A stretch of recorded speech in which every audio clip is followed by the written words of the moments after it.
Hi viewers, welcome to our channel. ప్రస్తుతం మనతో పాటు ప్రముఖ పొలిటికల్ అనలిస్ట్ మంది రామారావు గారు ఉన్నారు. వారితో ఒకసారి మాట్లాడదాం. సార్ నమస్కారం. నమస్తే బాబు. సార్, గుడివాడలో అన్నా క్యాంటీన్ ఓపెనింగ్ కి అక్కడికి వెళ్ళిన సీఎం చంద్రబాబు నాయుడు గారి రాక వల్ల అక్కడ మాజీ మంత్రిగా ఉన్న కొడాలి నాని అక్కడ నుంచి జంప్ అయిపోయారు, పరారైపోయారు, అసలు సైలెంట్ అయిపోయారు, అసలు ఉన్నారా లేరా అన్నట్టు ఒక వార్త అయితే వైరల్ అవుతుంది సార్. మరి దీని గురించి ఏ విధంగా చూస్తారు? దీన్ని నిజంగా చంద్రబాబు నాయుడు గారు ఎంట్రీతో వెళ్ళిపోవాల్సి వచ్చిందా కొడాలి నాని గారు?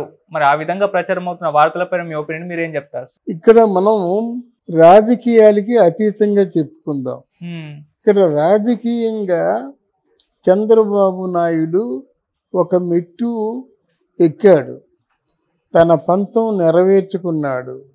ఆ రోజు చంద్రబాబు నాయుడు ఏమన్నాడో, నిన్ను దరిదాపుల్లో లేకుండా చేసేస్తానన్నాడు. నువ్వు ఎక్కడ ఉండాలో అక్కడ ఉంటావని పరోక్షంగా వార్నింగ్ ఇచ్చాడు. ఆయన అన్న మాటలన్నీ కూడా నెరవేర్చుకొని ఒక చాలా శుభ సందర్భం ఏర్పడింది.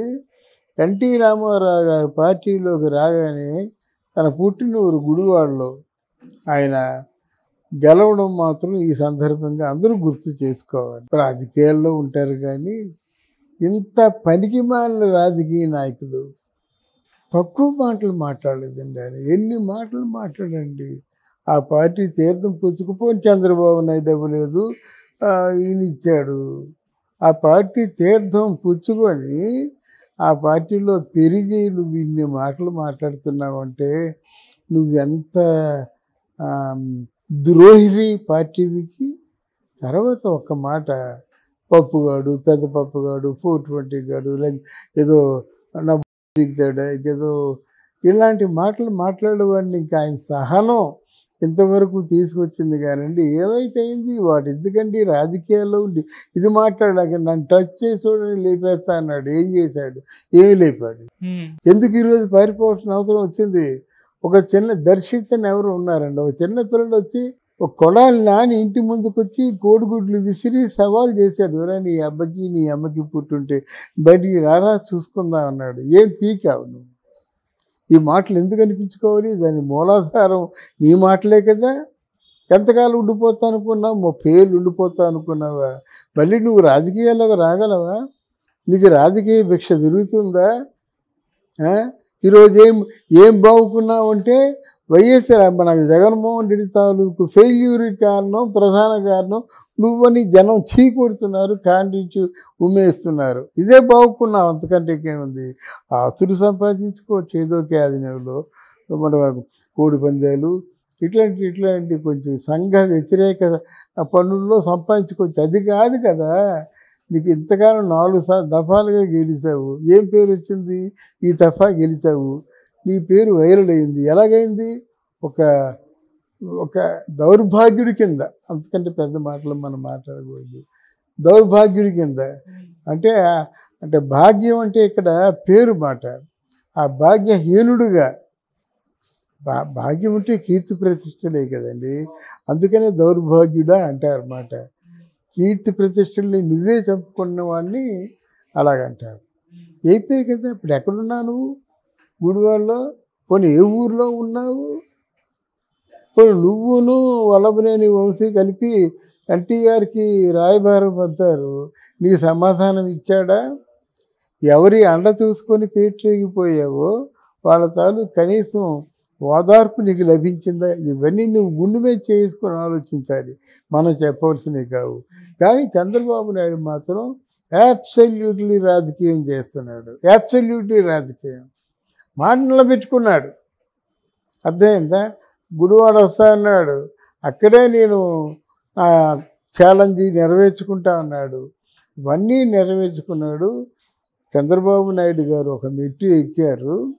వీళ్ళు అసలు అక్కడ వాళ్ళని బేరీజ్ వేద్దామన్నా సరే కొడాలి నాని కనిపించకుండా పోయాడు. సో ఇప్పుడు అంటే ఈ న్యూస్ని కొంతమంది వాళ్ళు వైసీపీ వాళ్ళు అసలు కొడాలి నాని ఎక్కడికి పోలేదు, అక్కడే ఉన్నారు, అనవసరంగా దీన్ని చంద్రబాబు నాయుడు గారిని ఎలివేట్ చేయడానికి ఇదంతా చేస్తున్నట్టుగా వాళ్ళు మాట్లాడుతున్నారు. వాళ్ళ వెబ్సైట్ వాళ్ళ ప్రచారం జరుగుతుంది. వాళ్ళు మాట్లాడతారండి. ఇప్పుడు ఇంకోటి చెప్తున్నాను నేను, తెలుగుదేశం వెబ్సైట్ కంటే జగన్మోహన్ రెడ్డి వెబ్సైట్ చాలా తెలివిగా ఉంది.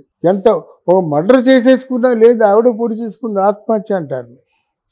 ఆత్మహత్య అంటే బట్ట తీసి పక్కన పెట్టండి, వాళ్ళు మద్దతు చేస్తారు కనుక అది చెప్పరు. ఆత్మహత్య చేసుకుంది మొగుడు పిల్లల గొడవ ఏంటంటే, అవును మేము చూసామని 10 మంది వస్తారు. మీడియాకి కావాల్సిన సాక్ష్యాలు ఆధారాలే కదా. ఎవరి మీదైనా కోపం వస్తే మర్డర్ చేసేయడం, వెళ్ళి పలకరించడం, తెలుగుదేశం వాళ్ళు చేశారు దాన్ని పూర్తిగా నమ్మించడం. ఈ సందర్భంగా చాలా ఇన్సిడెంట్స్ ఉన్నాయి చెప్పుకుందాం, కానీ ఇక్కడ వాళ్ళ మీడియా చాలా ఫోర్స్గా పనిచేస్తుంది. వాడు పెద్ద స్లోగన్ ఏంటంటే, మీకు 46 మా 40% మీరు ఏం పొడి చేశారో అంటున్నారు. 6% కదా అంటున్నారు. వీళ్ళందరూ కూడా ఓటర్లు ఏమనుకుంటే 6% అంటే తక్కువ అనుకుంటారు. 1% తక్కువ కాదండి, చాలా హ్యూజ్ డిఫరెన్స్ 1%కి. అంటే ఇలా పొలిటికల్ గేమ్ ఆడుతున్నారు. వాళ్ళు మీడియాని పూర్తిగా ఉపయోగించుకుంటున్నారు. అప్పుడే ఆ మీడియాని పల్లక మోసేటువంటి ఎనలిస్టు మహానుభావులు, ప్రొఫెసర్లు, ఇంకెవరో మేధావులు వీళ్ళందరూ కూడా జగన్మోహన్ రెడ్డికి మళ్ళీ భారీ ఎత్తున కొమ్ము కాస్తున్నారు. మరి ఆ రాజకీయాలకి సరిపడే మనిషి అని కొమ్ము కాస్తున్నారు. ఈ ప్రపంచంలో జగన్మోహన్ రెడ్డి అంత ఉత్తమమైనటువంటి వ్యక్తి లేడు. అపర శ్రీరామచంద్రుడు, అపర వెంకటేశ్వర స్వామి అని కొమ్ము కాస్తున్నారు. వాళ్ళ మనస్సాక్షిగా తెలియాలి. కానీ డెఫినెట్గా మనం ఈరోజు చెప్తున్నాం, జగన్ మీడియా చాలా పవర్ఫుల్గా ఉంది సార్. అంటే ఒకప్పుడు చంద్రబాబు నాయుడు గారిని చూస్తేనే కొడాలి నాని పూనకాలెత్తేసినట్టుగా మాట్లాడేవాడు. ఆయన ఎమ్మెల్యే గెలిచి మంత్రి అయిన ఆయన నియోజకవర్గంలోకి వెళ్ళినప్పుడే సైలెంట్ అయిపోయాడు, అజ్ఞాతంలోకి వెళ్ళిపోవడం. ఏ విధంగా చూస్తారు? అన్నిటిం కాదండి, నెక్స్ట్ తెలిసేది జైలుకి వెళ్తాడు కొడాలి నాని. నీకు ఇప్పుడు మనం ముందుగా కొడాలి నాని జైలుకి వెళ్తాడు. వాడేమో పేరు నాని ఉన్నాడు, వాడు సన్నాసి అని ఆయన ఒక చెప్పు చూపిస్తే ఈ 2 చెప్పులు చూపించాడు, ఆయన జైలుకి వెళ్తాడు. మా అంబటి రాంబాబు సాదాసీదా జైలు, ఎందుకంటే ఆయన డ్యాన్స్లు ఆడుకునేవాడు కనుక ఏదో మోస్తారు, వదిలేస్తారు. ఇక్కడ ఇంకో వ్యక్తి గురించి మనం ఇంకో వీడియోలో చెప్పుకుందాం. గుడివాడ అమర్నాథ్ లాంటి అమాయకుడు కూడా మామూలుగా చూసి చూడనట్టు కూరుకుంటారు, కానీ కొంతమంది మాత్రం తప్పకుండా జైలుకి వెళ్తారండి. ఇల్లు దోరపూడి చంద్రశేఖర్ అప్పుడే ఒక 50,000 కోట్ల స్కామ్ బయట పెట్టారు, ఆయన జైలుకి వెళ్తాడు. ఎవరు మరి దొరబాబు గారు జనసేన పార్టీలో చేరిపోయారు. ఇట్లాంటి పరిణామాలు ఉంటాయి కనుక చిత్తుగా ఓడిపోయింది కొడాలి నాని. 4 మెట్లు అధిగమించి తన అన్న మాట నిలబెట్టుకుంటూ పరిపాలన మీద సంపూర్ణంగా దృష్టి కేంద్రీకరించిన వ్యక్తి Chandrababu Naidu. Okay sir, thank you so much. Thank you అమ్మా, థ్యాంక్ యూ.